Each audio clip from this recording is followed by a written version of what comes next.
We'll check in with John, same time, same channel tomorrow, of course. Let's move on to about our small cap company in focus today, dedicated to fighting cybercrime.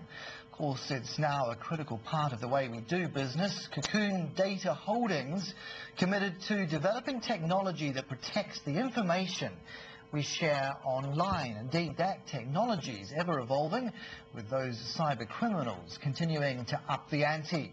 Cocoon's managing director is Trent Telford, and he joins me now in the studio. Warm welcome to Summer Money.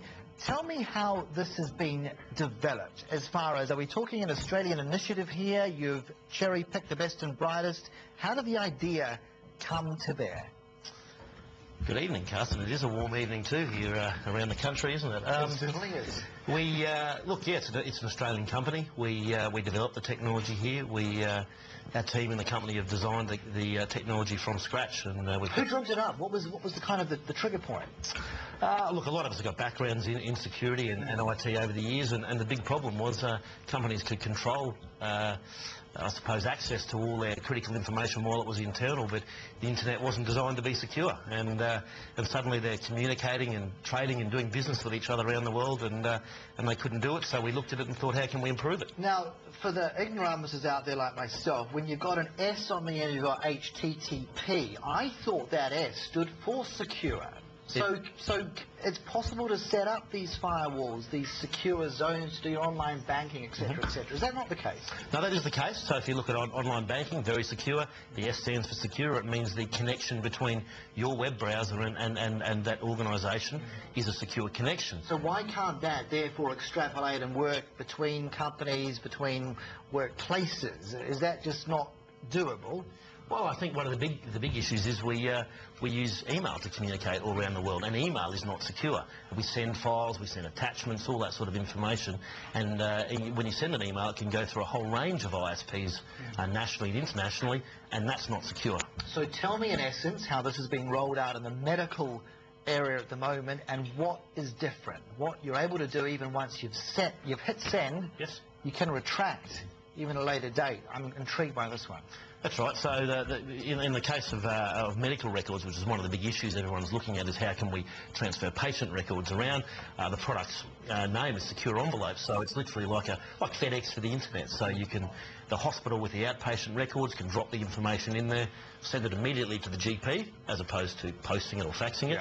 Yeah. The access for that envelope at the other end is the practice manager or the GP. Only that person can open that envelope.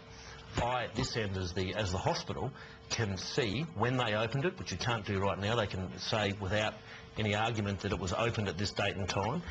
Indeed, if I choose to, even though that envelope or that data has been received by the practice manager or in banking or wherever, I can log in and say, remove Mary's access to that file or that medical record or that envelope, and even though it's sitting in the GP's practice, they can no longer access that information. What happens if it's been looked at, I've done a screenshot of it, and I've saved that as a photograph on my desktop? Can you in turn retract that version, or do you only retract the one you emailed me?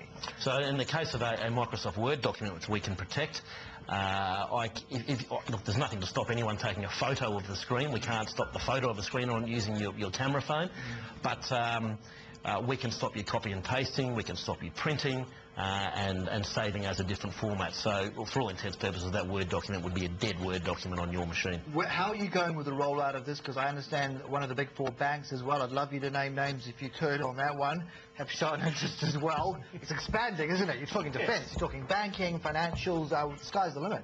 It is. So defence, health, government, banking, one of the big four banks here in Australia is using it in a whole raft of areas. If you look at mortgage documents in Australia, if everyone's been through the pain of a mortgage document, waiting to receive that document at the brokers 10 days later, they'll email that out knowing that only the right person can own the mortgage. This operates, doesn't it, on this cloud computing solution version? Again, it's a bit of jargon for people, but, you know, well, it is for me still. What is that? Because if there's a glitch in that whole system, how can you still keep tabs on what you're doing? Look, cloud computing is really simple to explain to people. If you use Google Docs online, that is... Google Docs online? Google Docs is like Microsoft Office, and it's free at Google, right? So you're using it when you're connected to the internet. It doesn't cost you anything. You pay for Microsoft Office and you install it on your computer. So cloud computing is just that, using a service online as opposed to installing it on your computer. When we're talking, though, medical records, defence records, banking records, these are all fundamental to our economy. Absolutely. If we don't have hard copies, if we kind of have an excuse to move away from that trend, is that a danger, though? Do you see a long-term risk in that whole process? No, not at all. I think if you look at your bank account now, you might receive a paper statement, but you might have chosen not to receive a paper statement. Big organisations already have significant plans in place to back up all their data on-site, off-site, all that sort of thing. So that's not a risk to us. We're about saying if you're the Defence Force and you want to move information around the world, or medical records or banks, no one else can do it like we can. And you're right. I was just going to say that the Defence Signals Directorate in Australia, that's the intelligence agency in Defence, are certifying this technology for use around the world by 26 countries to prove that it's the real deal for this type of application. You still, though, want to tap the market for some cash. We had a company on last night going through the Australian Small Scales Offerings Board.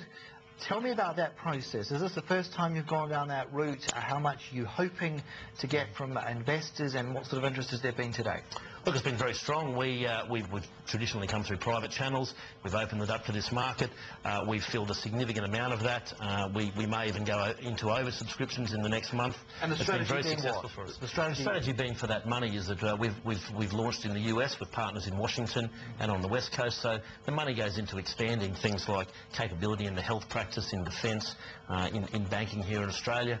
And, IT companies cost money to employ people, so that's what it goes towards. Behind just having it for sophisticated investors as well? Why not broaden the pool of possible people who have a stake in this company? Yeah, sure. Look, it is open to both those parties. There's certain regulations around how many so-called unsophisticated, very unfriendly term for the general people. But look, we're taking those applications through Tauro Capital and through our website and the Australian Small Scales Offerings Board with a view towards in the next 6 to 12 months seeing where we sit for trade sales or IPOs. Trent Telford, Cocoon Managing Director, best of luck with the expansion. Thanks for coming on the show. I appreciate your time. Not at all. This